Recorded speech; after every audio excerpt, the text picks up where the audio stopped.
Hello everybody, welcome back to some more Landric Plays Hand of Fate 2. Last episode we successfully completed the Temperance quest, we defeated the evil Necromancer and found out that the evil Emperor, are they evil? They're probably evil, they're usually evil, that the Emperor had been sending out letters demanding our head, which isn't particularly nice, so we're probably going to go and give them what for, as you do. And to that end we are going to try the Devil We have quest. all come from the downtrodden, and feel that we have been unheard. Some of us ascend to great power regardless. Indeed.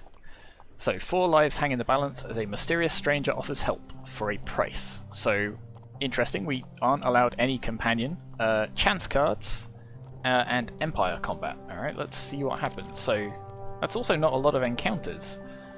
Doesn't make sense to have... Okay, we've got...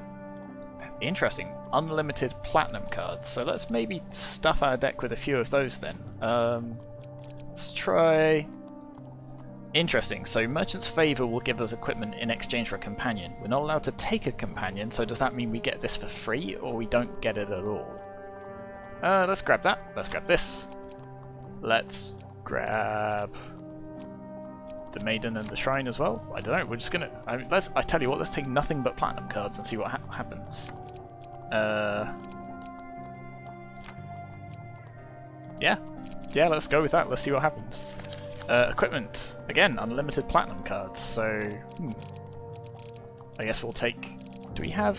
Okay, so we'll take that, and... I don't know whether this is a good idea, but if they're going to let me do it, then I'm going to try and see what happens. I don't think we need that, but... That's filters. Anything that helps with chance cards. Imperial Armor helps with chance cards. Alright, let's grab that. Nothing else. None of our other equipment helps with chance cards, which is unfortunate, but okay. How do I... There we go, just put that back to all. So we've got some armor and some artifacts. If we're against Empire, do we want... I think we want heavy stuff, right? Yeah. So we'll avoid the quick and light stuff. Reaping Strike sounds pretty intense. Holy Blade or Holy Mace does, and it's got a token, so you know what, we'll grab that. Marksman's Bane is particularly good against Empire, so I guess we'll take that as well. Sisters of Vengeance sounds cool, but it's a light weapon, so we'll avoid that. I think we kind of want to skip shields if we're mostly going for heavier weapons. Wait, are we only taking the... Are we not taking the Reapers? I thought we took that. Okay, we'll grab that too. And the Humble Hammer and the Dark Thirst. I think we might leave it at that. Let's see what other things we'll grab. Ooh, we'll grab this. Oh no, we're full. Ah, we're full already. I see. That gives us a bounty of food. This does damage and this gives health. Let's stick with what we've got. Yeah, I'm fairly happy with that. We'll see what happens. So this is the first time we've done this quest, so we're just going to dive right in and sort of see how it goes, and then maybe we'll edit our deck afterwards. So let's grab the Questing Mace because it's heavy and because it's got a quest. Worker's Hammer for the same reason and because it's particularly good against the Empire. Oh, we're taking 6 things at the start. We could take the Necromancer's Call just because we've not had it before, so sure, let's do that. Let's take some armor because... Healing Spirits, maybe? Healing Spirits or the crossbow? Is there anything else we want? Maybe we want to start with some extra food, and then... You know what, let's go with the crossbow. So the extra food will count almost as health because it'll heal us a little bit every step, and it means we won't start starving straight away, which is always nice. So we'll grab that, and then let's just jump straight into it. Those who travel with you are more than mere pawns in this story. They have their own goals and their own needs. Yet their stories have ended, or they would be here by your side, would they not? That is a bit bleak, but you're probably right. Okay.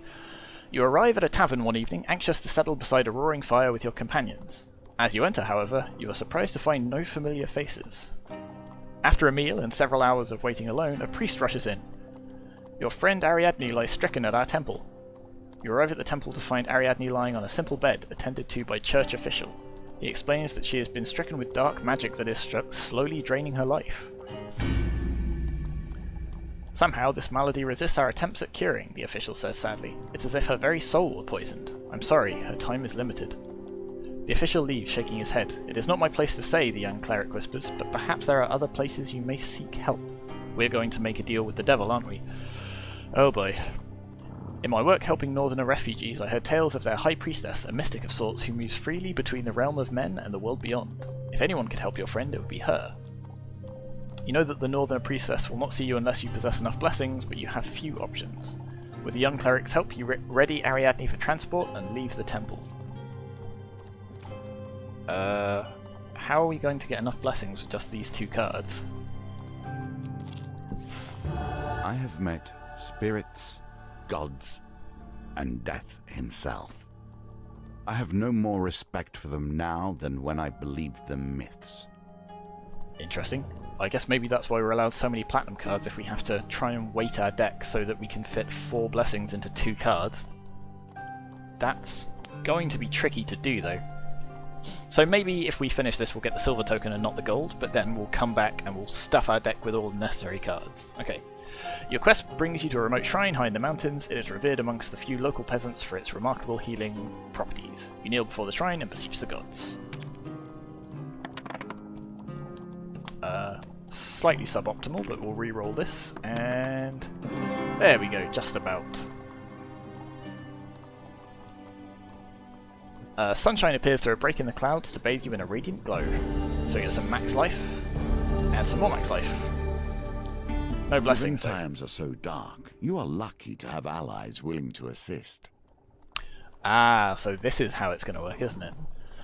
Every time we complete a card, we're going to get one of these. You are walking past a black, plain-looking carriage when the door suddenly opens and a huge pair of hands lift you inside. The carriage leaps forward as the doors shut and you find yourself sprawled on a seat opposite a huge, powerfully built but unusually ugly man. Lord Apollyon requests your presence, the half-ogre declares. The creature is silent the rest of the journey until you arrive at an impressive manor house. You exit the carriage and are brought into a large hall for an audience with Lord Apollyon. Ah, the great adventurer himself, Apollyon begins, smiling broadly and stepping forwards to greet you. He bows slightly. Well, you know, let's be polite, let's greet him graciously.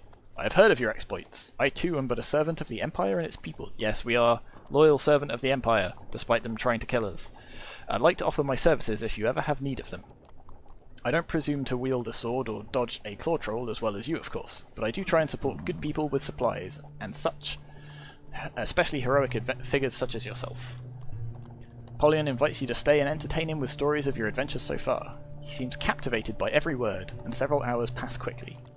You lead an incredible life. I hope you return again soon with more enchanting tales. Apollyon takes an item from many adorning the walls, saying, "Please accept this paltry gift. Perhaps it will help you rescue your friend." A tool of the greatest of assassins, and now in your hands. Inflict 200 damage to a living enemy. So basically point at somebody and they die. That's pretty cool, even if it's only got 3 uses, though it does take a hell of a lot of fame to use. So we'll store that for now.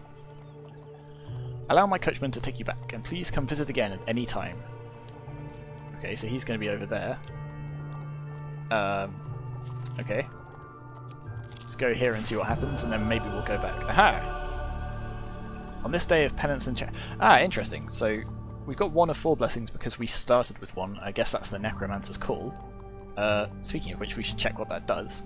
So if we'd have started with both blessings, would it be 2 of 4, and then maybe Santalia would give us some more. So on this day of penance and charity, you hear that a priestess will be blessing one and all for no cost at the Church of Fires. You find the flustered priestess at the church, dealing with a huge crowd of peasants and nobles alike. You join the line, elbows are thrown and harsh words are exchanged, but finally you make it to the front. Be blessed for luck, let's go for Guardian Angel. Perfect. Oh, and we get another one. Be blessed for glory? I guess that'll give us more fame. There are no fame blessing cards in the deck. Okay. You know what? Surprises. Give me any blessing at all. Steel Opener. First hit in combat against Empire deals 50 bonus damage. Perfect, because apparently we're going to be against them as well. Okay, so we could have had 4 of 4 blessings if we'd have started with that extra one. Speaking of which, let's quickly check what our blessings do. So the Necromancer's Call, Inspect. Prior to combat, optionally draw a Skeleton's ally card, can be used before 3 combats and then discard. Okay. So that might be useful to us. If nothing else, it counts as a blessing. You have to wonder why anyone would help you. At least my motives are clear. This is true, but maybe we'll find out his motives in the end. So you return to the fine mansion of Apollyon and are granted an immediate audience.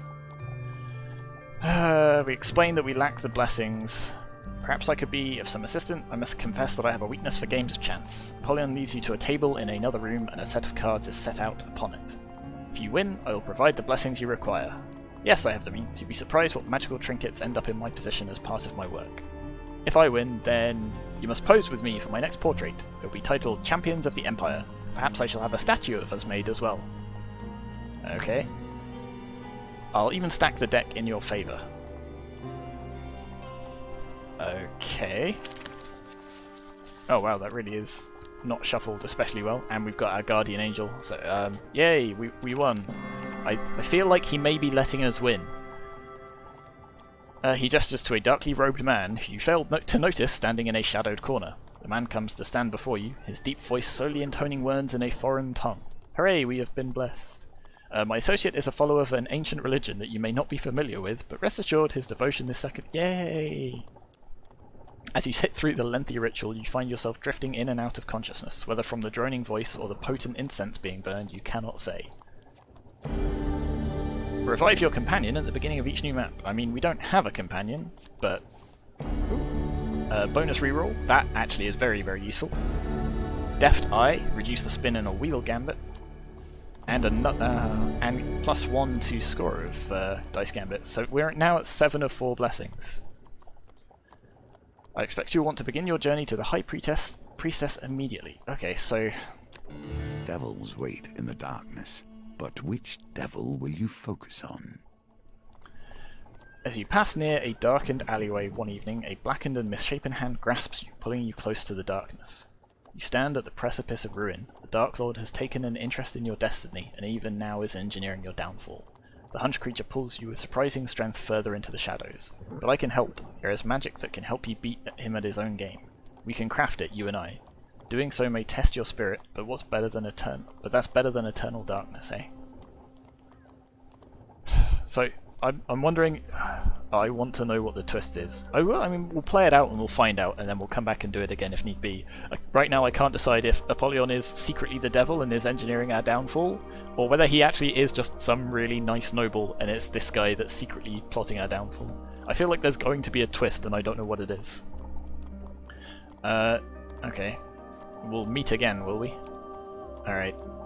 Let's go to the priestess. You must ponder the ties that begin to bind. The trap is slowly laid for you. Yes, there is certainly a trap, and it is certainly closing around us, but short of blundering right into it, I'm not sure what else we can do. You cross the northern borders and prepare yourself for the long journey up to Mount Freydis. You are surprised, however, to find a band of northern warriors waiting for you. The High Priestess is expecting you, the leader of the band declares. With their guidance and protection, you quickly find yourself once more in the ritual house of Esmeranthia. I know why you have come, the giantess begins, moving to inspect Ariadne. It is no wonder your holy people cannot heal her. This is no minor curse or spell from a magician. A beast of the underworld has tainted your friend's spirit, and without my help, she will die.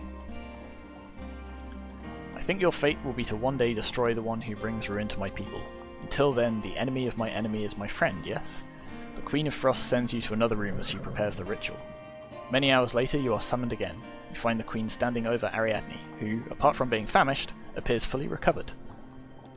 Leave when you are ready, Esmeralda declares, turning to leave. But heed my warning, hero. A shadow hangs over your soul. Stray but a little and you will fail, to the ruin of us all. Malacalypse told me he was going to the village of Rumstock to investigate a rumour of magical artifacts. Ariadne explains as you leave the ritual house. I was to meet him there some days ago. Aha, so now we have a companion. I cannot understand how you come to be here now, given the challenges that have stood before you. As you journey towards Rumstock, you are disquieted by an increasing number of rumours concerning the village. It seems that every traveller coming from the direction has heard of terrible ritualistic murders being performed in the woods nearby. That doesn't sound good. Rumours also suggest that the mage responsible has been oh dear. Disguised himself as a bard, one fellow declares. I saw him with my own eyes, and he has the look of a killer. Oh no. Don't worry, continues the man. There'll be justice served for those poor souls when that necromancer burns at the stake. He's not a necromancer, he's just an idiot. Alright, let's go exploring first, and then we'll come back to the village, and hopefully save Malacalypse. Let's ask for... I mean, we've already got a pretty long life, so let's ask the maiden for supplies. Great nourishment and sustain you for several days. Extra 5 food, wonderful. Extra 7 food, even better. You are camped at the side of the road when one moonless night when a familiar pair of yellow eyes suddenly appears beyond the light of the campfire. You have glimpsed your doom, I take it. The curse is in the cards, you know. He limps from the shadows to sit next to you, although somehow the fire fails to illuminate his form at all. The spell that will be your salvation requires several unique ingredients, the cloaked figure explains. The first task will be to harvest the horn of a diabolical creature. I know of one that will be easy to overcome, he says, producing a silver whistle from his cloak. Strike quickly, though, he pauses to add, or it may escape and you will spend countless lifetimes regretting it. The whistle releases a sharp note and a fiery portal appears between the two of you. A short, horned creature steps out as the portal closes again. Hey, Theophilus, you called? The devil asks, looking up at him. The child-sized creature appears oblivious to your presence for the moment. So do we strike him from behind, or do we just ask politely? I mean, he is a devil, so... But he also knows... What was it? Theophilus? Which probably isn't a great sign that they're pals. Let's just go for it. Strike quickly. With a mighty blow to the head, you knock the devil unconscious. Soon you have removed one of the beast's horns and handed it to Theophilus. I can't words. The names in this are particularly tricky for me to pronounce. Theophilus places it in a sack made from the same dark material as his cloak. That will do for the first element. I must immediately prepare it, Theophilus says, turning to leave. He regards the limp form of the Hellspawn. Do not be here when it wakes up, mortal. It will be angry, and you have not the means to kill it. Okay. Hey, let's go shopping. We've got plenty of food. What about equipment? What have you got? Oh, nothing that we can afford, never mind. Sell equipment. Is there anything we want to sell? We could sell the Reaper's Arrow. Oh, we've got the... Oh, right, we started with the Worker's Hammer and the questing mace. Yeah, that was probably silly. We don't need to start with both. The Worker's Hammer is better against the Empire. Does the same amount of damage. I kind of want to find out what this quest is, though, so let's sell this. Gives us a little bit of extra gold. We can sell the Reaper's Arrow because we don't have the fame to use it. Though I don't... Will that give us enough gold to buy anything? I didn't actually look. No, it won't. Let's hang on to it then, just in case. Oh, look who it is! It's Lord Apollyon. You return to the fine mansion of Lord Apollyon and are granted an immediate audience. You say that another of your friends is in peril? How fascinating.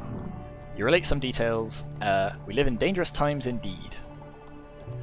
Do you have a plan to save Malacalypse? Lord Apollyon asks. You explain that you have not yet visited the village of Rumstock to assess the situation.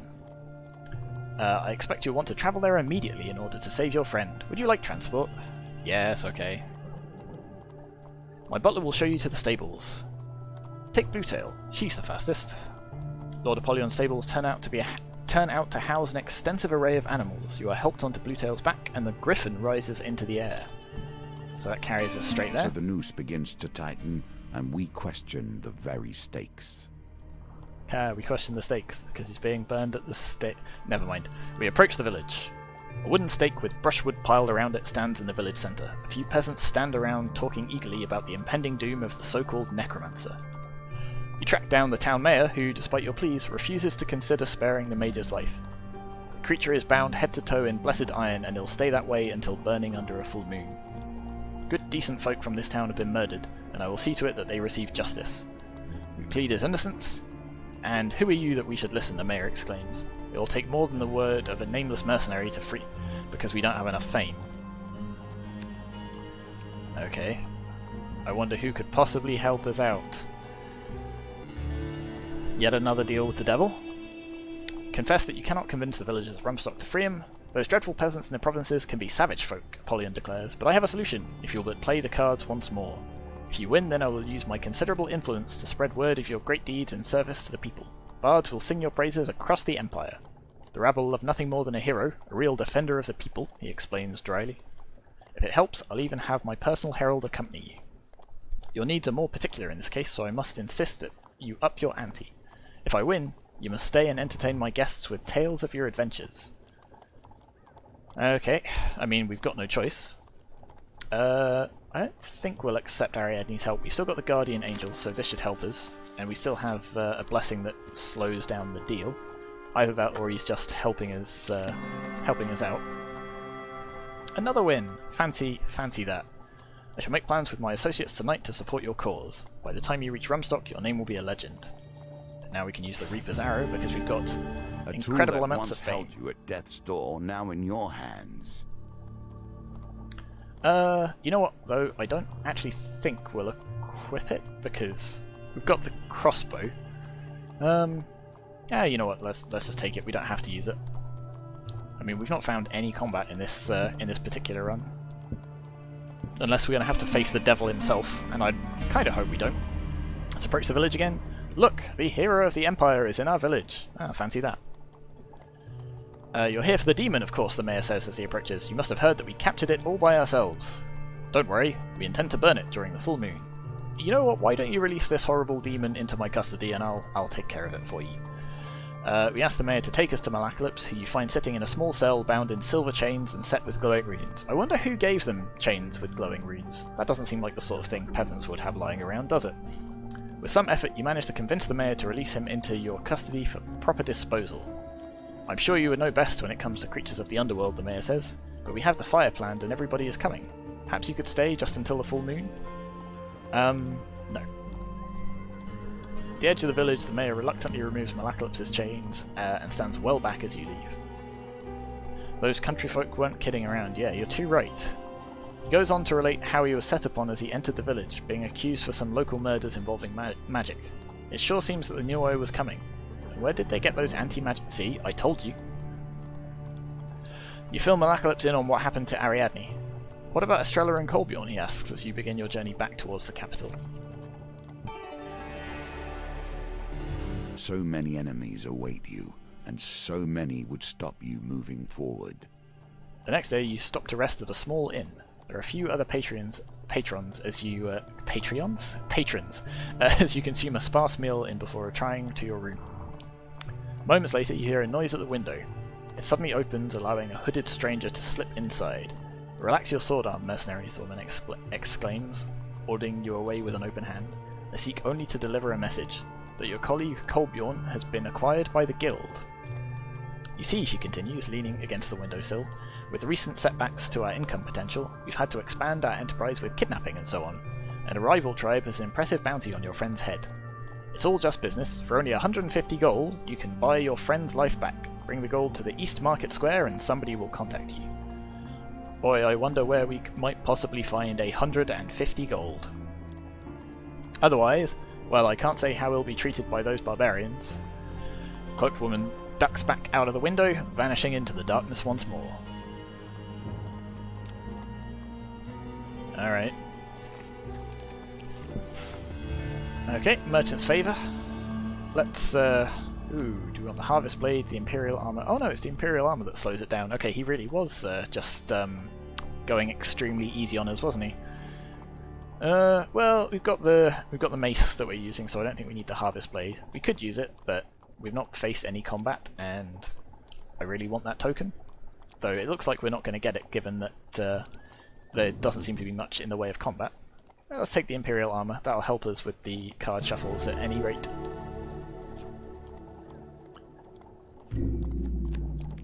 Okay.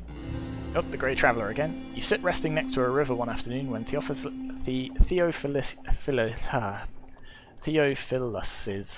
dark form rises slowly from the water and limps towards you. Yeah, he seems perfectly legit and above board.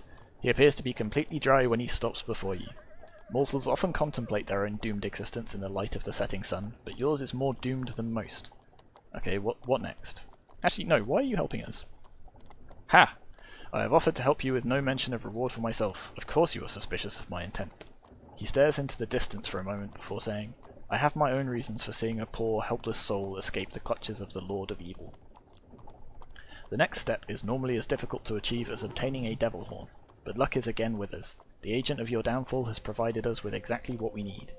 He gestures, and your skin begins to glow. To possess so many blessings is rare for a mortal. I shall add their power to the mix. Theophilus opens a small vial towards you, and with a sickening tug, you feel some part of you torn away.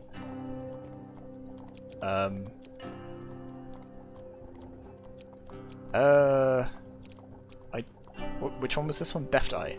I don't... Oh. Well, I want to keep Guardian Angel because that's always really good. Divine Intervention is good. Divine Providence is good. I've forgotten what Deft Eye is. Allies Return. We can probably get rid of Allies Return. It will warn us good. We'll get rid of that. What was Deft Eye? Slower Spin. Well, I don't know if we're going to see any Wheel Gambit, so we'll get rid of that. Steel Opener is good for Empire. We haven't actually faced any Empire, but it says they're useful. Things that harm the Empire will be good, so we'll hang on to that. We'll hang on to that. I guess we're going to have to give up 4 at least, so let's give up. Let's give up the dice, both of the dice ones. Oh, only 3. Okay, only just one of the dice ones then. This will do nicely. Never lose hope, mortal, he calls as he returns to the river. The Dark One may still lose his prize yet. Okay. Everything is a wager, but our difference is that we understand the game must have rules and definitions if it is to bind. You enter a tavern one just as we got rid of the gambling blessings. A well-dressed civilian sees you cheating son of a harpy, one of them yells. Gentlemen, please, I cannot help it if Lady Luck has taken to me this fine evening. Nobody's that lucky, a soldier exclaims, drawing his sword. The other soldiers advance around the table. Well, at least maybe we'll fight some Empire people. The unarmed man suddenly leaps from his chair and ducks behind you, saying, Mercenary, I implore you, I am a humble and honest merchant in need of aid. Save me from this band of treacherous fiends, whom I have offended merely by playing fairly a number of games of chance, and I'll pay you with gold. You almost certainly were cheating, but, you know, we're no friend of the Empire anymore, and most of their soldiers appear horribly corrupt anyway, so we'll defend you. Nope, I don't think we need skeletons to help us with this. We'll just bop some soldiers with our trusty mace. So hey, at least we get to use our mace. We've also got our super-powered, ridiculous arrow, though I don't think we'll need that. Okay. Oh, we don't have our companion with us, but that's not a problem when we've got moves like that. Pow. Just gonna knock you around, and then pow, flying bop attack. The most deadly of bop attacks. Just gonna roll around and just gonna try and parry that, but apparently not. Never mind. There we go. There we go. Parry that one as well. Or yeah, parry, not the boss. Bop you as well, and whoop. Shouldn't have taken that damage, but oh well. Come on. There we go. And then pow! Right in the kisser. So that lays you out on the floor. Excellent. And are we going to get a gold reward and or a token? Let's find out. We get a little bit of fame. Having dealt with the threat of the vengeful soldiers, you turn to find Lucky Hansel lying still behind the bench, a northern warrior crouched over him. A man who cheats has no honour, the northerner says matter-of-factly, sheathing his knife and hefting the merchant's money bags. He will not cheat me again. Oh, whoops. The northerner moves to exit the tavern, gold in hand. Stop the northerner from escaping? Oh boy. Okay. Oh, come on. It's so close. When things appear impossible, they can be mastered. Keep practicing. Okay, so the northerner gets away. We decide to slip away before more soldiers arrive. So no token for us, and no gold either. So we lose all that health for nothing. Oh, hello, Lord of Orion. Fancy seeing you here. You say that another of your friends is in peril? How fascinating. Yes, it's truly mysterious, isn't it? I see you still bear the marks of battle yourself, Apillion remarks, sending his butler for a healing potion. Wow, gain 50 life. Okay. Do you know what? We don't have the ransom gold. I'd like to help if I may, Apillion says earnestly. Would you mind terribly indulging me in another little game? If you win, then I'll give you the required gold to pay for the ransom for your friends. No need to repay it, no strings attached. Yeah, no strings attached. That seems unlikely. If I win, then shall we say you owe me a day's service? I have business interests in the northern hills that require some important deliveries. As you know, the land is rife with northern warriors, despite the Empire's claims. Sure, go on. I tell you what, we will take your help for this. Not that I expect it to matter, he seems to be very intent on letting us win. This one? Hey! Ah, you win again. I think perhaps you are working a con on me. He laughs. With a gesture from Apillion, a small humanoid creature brings over a chest of gold. Lucky us. Let's not spend it before we get to Colbion. Okay, off we go. Your allies, of course, help in times of trouble, but when the tables are turned... Hey, we're going out of we are risking our immortal souls to help our companions. You enter a wide courtyard filled with stalls and milling citizens. Within moments you are roughly drawn into a shady corner, protected from prying eyes by a variety of hanging carpets. Hello again, the cloaked woman begins brightly, her two beefy companions silently taking positions on either side of you. How did we go? Are we saving any lives today? We hand over the sack of coins, which is promptly seized by one of the large men. I hope that wasn't too much trouble to get your hands on, the woman comments as the coins are counted. You know what? It was no trouble at all, and that's what scares me. The man nods to the woman, and the two men leave, taking the gold.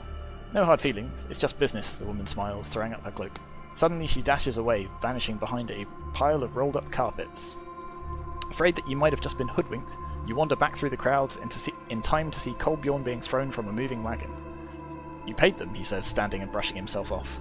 I owe you my life. Well, that's not to take swift credit for this. Colbjorn relates his tale of capture and confinement by the guild. Estrella wasn't with me when I was taken. I don't know what fate has before. Has something happened to her as well? I am shocked and surprised. One has to wonder why a sudden wave of carelessness has overtaken your allies. Yes, one has to wonder. A herald enters the marketplace and announces that Captain Estrella Fiore, a traitor to the Empire, has been captured. To be fair, this she might potentially deserve.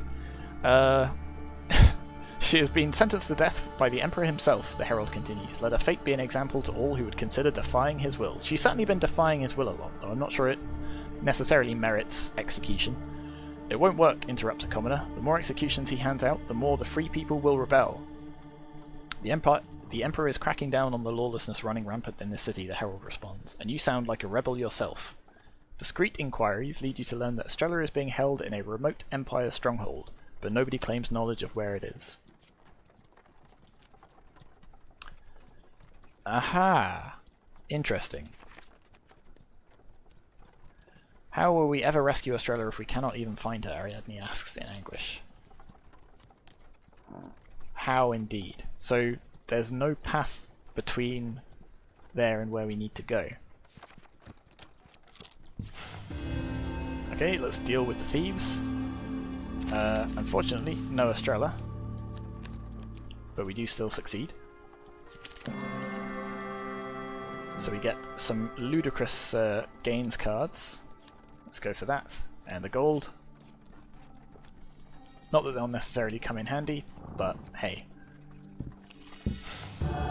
Goblin Town. Let's visit the Golden Mountains. More hilarious amounts of gold. Let's hope we can find somewhere to spend it.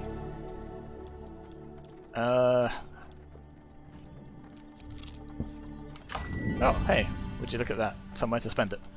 Let's see. What equipment can we afford? Don't need to buy the worker's hammer back. Let's buy the lion heart. A salve for the weary, and strength for the heroic. We'll equip it, and then use it at camp, and then, you know, just because we can, let's buy 10 food. I don't think we're going to need it, but we'll see what happens. And then camp. Use an artifact. We'll use this. Yeah, well, let's just use it for the max life. Technically we're wasting, what, 150 life? But we're also getting 5 max life each time, so you know. Break camp, and then we're going to go to our inventory and swap this out for the Reaper's Arrow again. And is there anything good over here? Oh, it's the Grey Traveller. One day you come across a man wrapped in a torn grey cloak sitting on a rock by the path through a sparse wood. Greetings, mortal. The next element of your magical salvation is approaching, he begins without bothering to stand. You'll meet a traveller on the outskirts of the forest. Trade with him to obtain the feather of an angel. Oh, should we not have gotten rid of all that gold? Do not reveal what use you would have for it. I wish you luck. Not long later, you meet a dwarf, bristling with bags, sacks, and other knickknacks. Let's trade, he suggests. I'm sure we can come to a mutually beneficial transaction. Let's trade for the angel feather. As it happens, I do have an angel feather that I traded from a kobold mystic in the western provinces. Do you need it for anything in particular? The dwarf asked shrewdly. Let's not take our help for the first time, because I reckon we're going to have to negotiate more than once. There we go. See, that was... Let's see what price he sets, and I bet we're going to have to haggle a little bit more. You managed to convince the dwarf that the feather is probably a fake, worth little more than a few beads and the torn half of a map you find in your pack. The dwarf is barely out of sight when... Oh, okay, never mind then. Suddenly beside you saying that dwarf has never had such a valuable prize in his possession and perhaps never will again. But now it is time for the spell to be completed. Theophilus takes the feather and adds it to the spell concoction. The vial gives a silent, brief flash and then returns to normal. At last, after all these years I will be free. You lunge forwards reaching for the vial, but Theophilus is already opening it.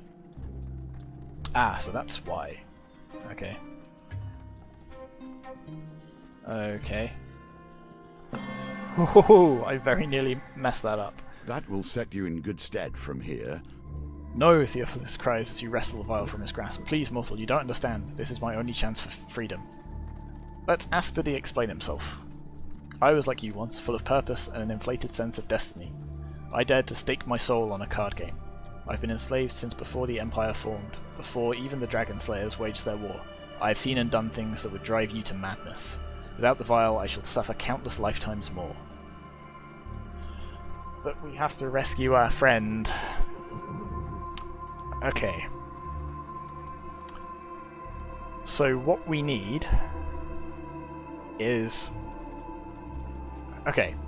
So I think we're going to drink the contents of the vial this time round. I assume that means we'll be able to rescue Estrella and complete this quest and get us the silver token. So if we want the gold token, I assume we'll have to give him the contents of the vial, which means we'll need some way of crossing this gap. And there are cards in our deck, or rather there are cards that we have that add more cards to the board, right? There's like the Wandering in the Desert one, I think adds a whole bunch of cards to the thing, which might create a path here. So we won't have to wager our soul against a Pillion. And then, oh, I mean, yeah, so that's my plan. Let's try that. So we're going to drink the contents. A huge success card is added to every chance cards. Okay. We not contemn you to eternal torment. Like, honestly, we'll help you go and find another one. Okay, so now we have to face a shade. Shade of skeleton. Let's bring in our own skeletons then. Yeah, let's call in some skeletons. Oh boy. But again, this is a really interesting twist on sort of the formula. I like how each of these quests has such a different feel to it. Oh boy. Hi, Theophilus. Desperate for salvation, your ally is turned against you. Race can drain, blah blah blah blah blah. So let's... Bam! Just 200 damage straight away. In fact, let's do that again. And then, Ariadne, you can bop in. Or, okay, we'll bop in. There we go. That was extremely easy because of our incredible artifact.